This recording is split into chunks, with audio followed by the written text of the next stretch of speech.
listen, y'all could be anywhere else but y'all here right now. The Dizzle appreciates shit like that. You feel me? Say, fuck with it. You didn't write Game his music. Yeah, but I got him his deal. He did get Game his deal. You feel me? So I said, who need views when you got AD, aka the PBG himself? That's what I'm talking about. Who gives a Y'all want something authentic? Y'all want somebody that actually fucks with y'all? When y'all go out in the world and you see and they say, hey, bro, I support you. I like watching what hey, man, what's up? Here, the Compton Strangler, we get you. We fuck with you. Or y'all want to follow these when y'all go ask them for a picture, they be like, another time. Another time. That ain't what we stand for over here. We fuck with the people. Straight up. This is the platform for the real. These fake ass on God. Somebody said get AD a deal. Man, I could have a million fucking deals. We ain't chasing no deal either. You wanna know why? Because I can read and I can comprehend. I ain't taking no bullshit fucking deal and be in fucking debt for 4 to 5 albums and it don't work out, be put on the shelf. Hell no. Yeah. No, he wasn't. Game probably gonna get a deal without you. He wasn't. And the game hard. I didn't say he wasn't hard. That's it. The talent is there. Listen. It wasn't about the talent. This is what people fell in to realize. It wasn't about the talent, and it's not about the talent now. It's about the relationships. It's all relationships. It is. And I had the relationships. Facts. So taking him to Dougie and Dougie taking him to Big Chuck, I never said he wouldn't get a deal, but the fact is it happened through me. It don't matter what he would have done or would have got or how he would have got it. The fact is that it went through me and Dougie, K-Dog, and D-Mac. And he was signed to them for 5 albums. Well, 6. The Year of the Wolf got him out of his deal. And they did a joint venture with Dre and G-Unit and shit. So nigga can say whatever they want to say. He could have, yeah. The fact is it went through me. And that's the reality of it. He ain't lying. Now, somebody said, why are they offering you bad deals? T-Money, please tell these people. Most of these deals, how many niggas you know got a good deal? You every once in a while you hear like, that nigga won with that deal. That's usually when you have more leverage, though. Okay, so look, this is like if you a new artist, they, especially in today's times, they're not looking at you. If you got a bad deal, it's your fault. Point blank, period. Yeah. If you have a bad deal, it's your fault. And a lot of the times, what happens, when I signed Dollar, we did a 50-50. I had a joint venture over at Jive. We didn't do no bad deal. But it was because of your relationship. But my attorney wasn't going to let me do a bad deal. But also... And I didn't need the money at the time. No, you didn't need the money. But the relationships of who you were, a nigga wasn't gonna put you in no bad situation. Like right now, I can use my relationships and leverage something to talk to somebody that they're gonna take care of them. You get what I'm saying? But when you a brand new artist and you don't have nobody backing you in them offices, nigga, they gonna try to fuck you. That's the reality of the situation. And then guess what? It's fucked up because it's a trade-off, right? A lot of motherfuckers that y'all know didn't have real bad deals, but they had that machine behind them that blew them up into mega stars. And you see their mega stars that got to stay on the road every fucking year, you feel me, to get some chili because they not getting paid off of their music.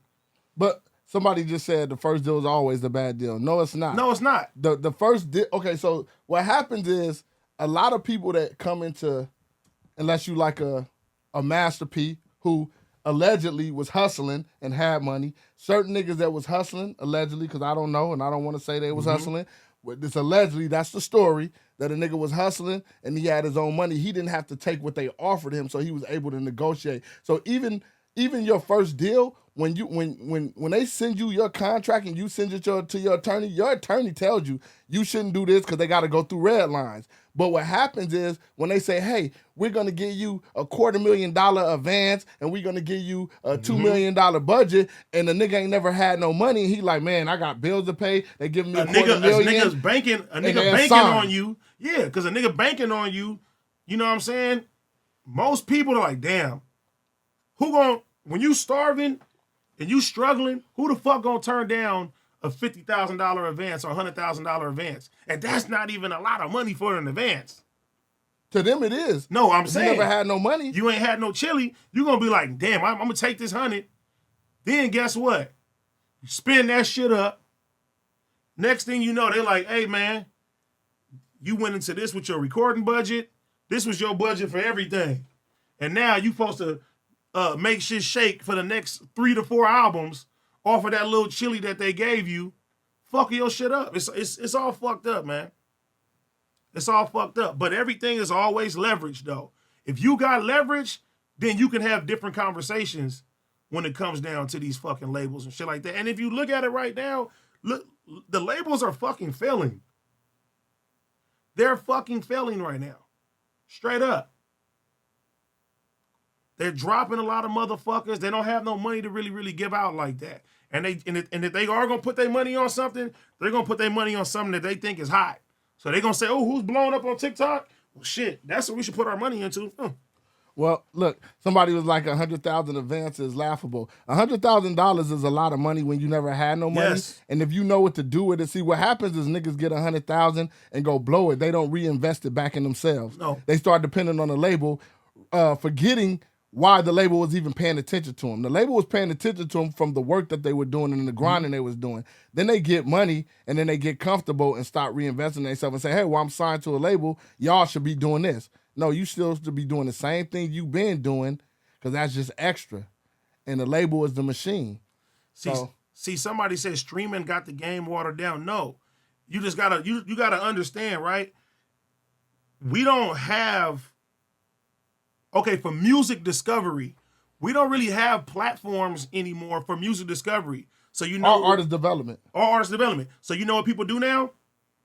They're finding new talent from streams.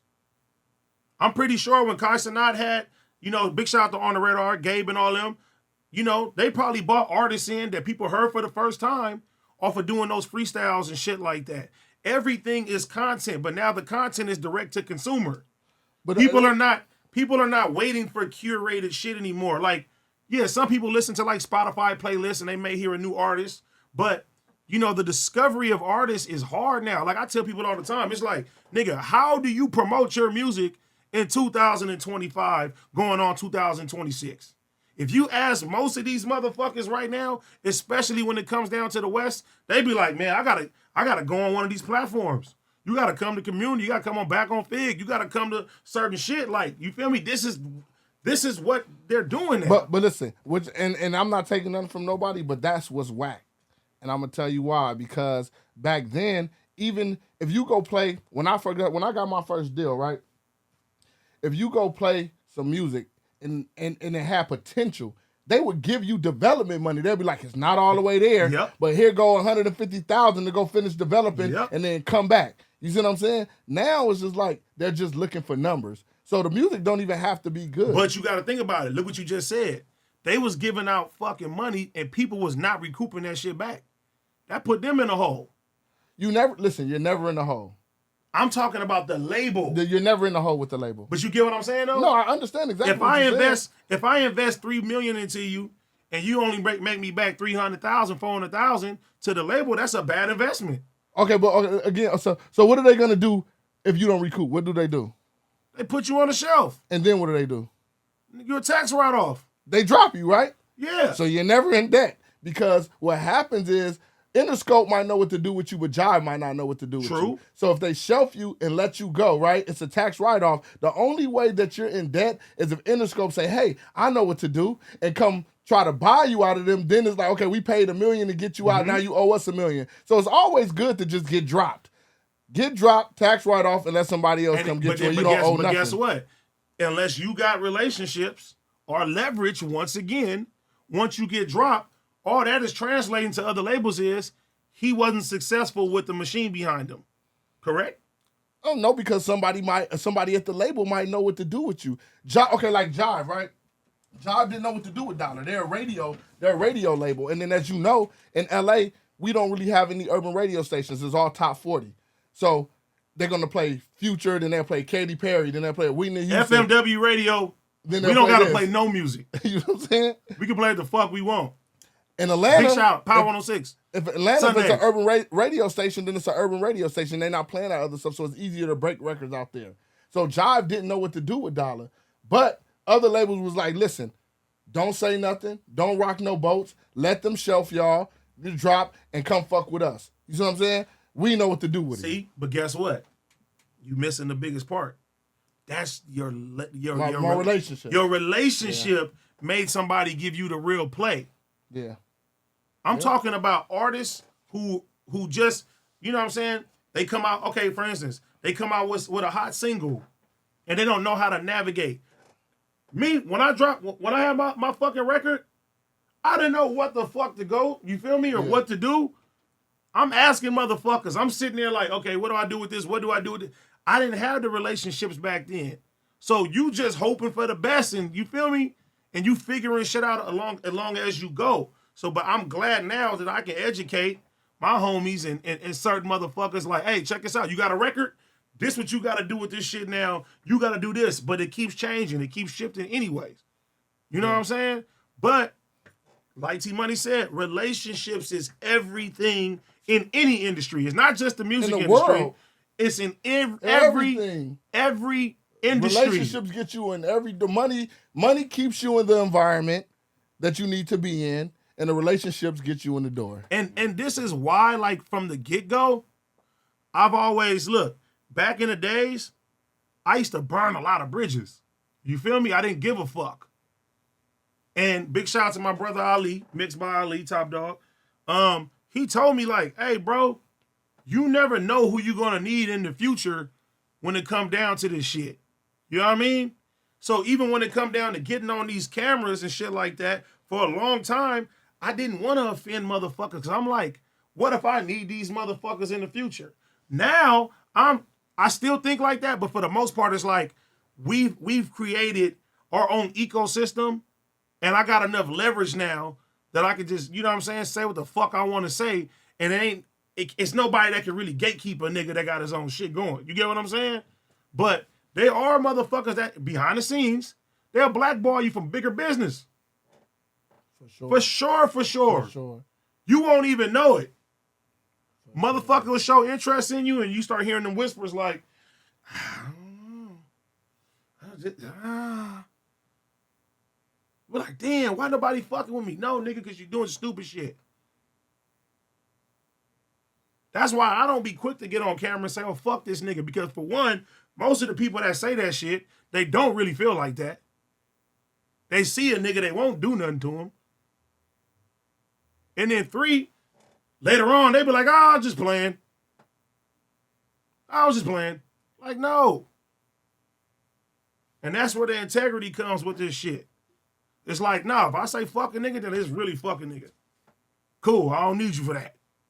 Cool, I don't want to be your friend. I don't want to do business with you. You know what I'm saying? The fucked up thing is that, because I've seen it, the thing is that you never know who's going to be who. So the motherfuckers that you telling fuck you to, that's the bottom of the totem pole, 10 years from now, 5 years from now, and 3 years from now, they be in the office and the head of the office, and they be like, that shit always shifts. It shifts. It always you told me shifts. From the time that I was grinding, all of the people that wasn't nobody, man, I treated with so much respect. And a lot of those people, for one, like Dallas Martin. You know what I'm saying? Big shout out to Dallas. Yeah. I met him through Shakir Stewart. That's who gave me my first meeting. Shakir, you know, they say he killed himself or whatever. He was a VP over at Def Jam. That's who signed Jeezy or whatever the case. But Dallas and Dina Marta was his interns way back then in Atlanta. They was in college. Mm-hmm. And he gave me my first meeting, and then I just always kept it a buck with bro. Now, guess what? Bro got big-ass studios in position. Guess what he does? I call him. He be like, you got that. Come on. Come through. You just never know who's going to be And if y'all know, I was just on his stream. Dallas used to be that's my nigga. Yep. Senior Vice President of Atlantic Records. You know what I'm saying? But no, that shit is real. And when it come down to, like, this content space, like, the lines have been drawn so much now to where, like, you don't know what's real. You don't know what's fake. And a lot of motherfuckers are doing shit for clicks. That's it.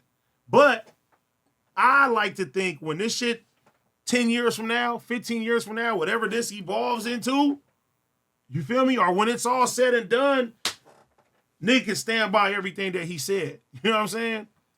And felt like a nigga didn't do no clown shit to rise and do that. I'm not in no race to try to race anybody to get to where a nigga getting to. Nigga want to move in integrity. You feel me? Authenticity and just keep climbing up the ranks at the pace a nigga is doing it. And that's it. Cause a lot of this shit, nigga gonna look back and be like, man, was that worth it? No. Was that worth it for that 10K views? Was that worth it for the 30K views? AD said he wasn't drinking, man. I'm getting him drunk early. Come on. Come on, man. You know this not even getting me drunk.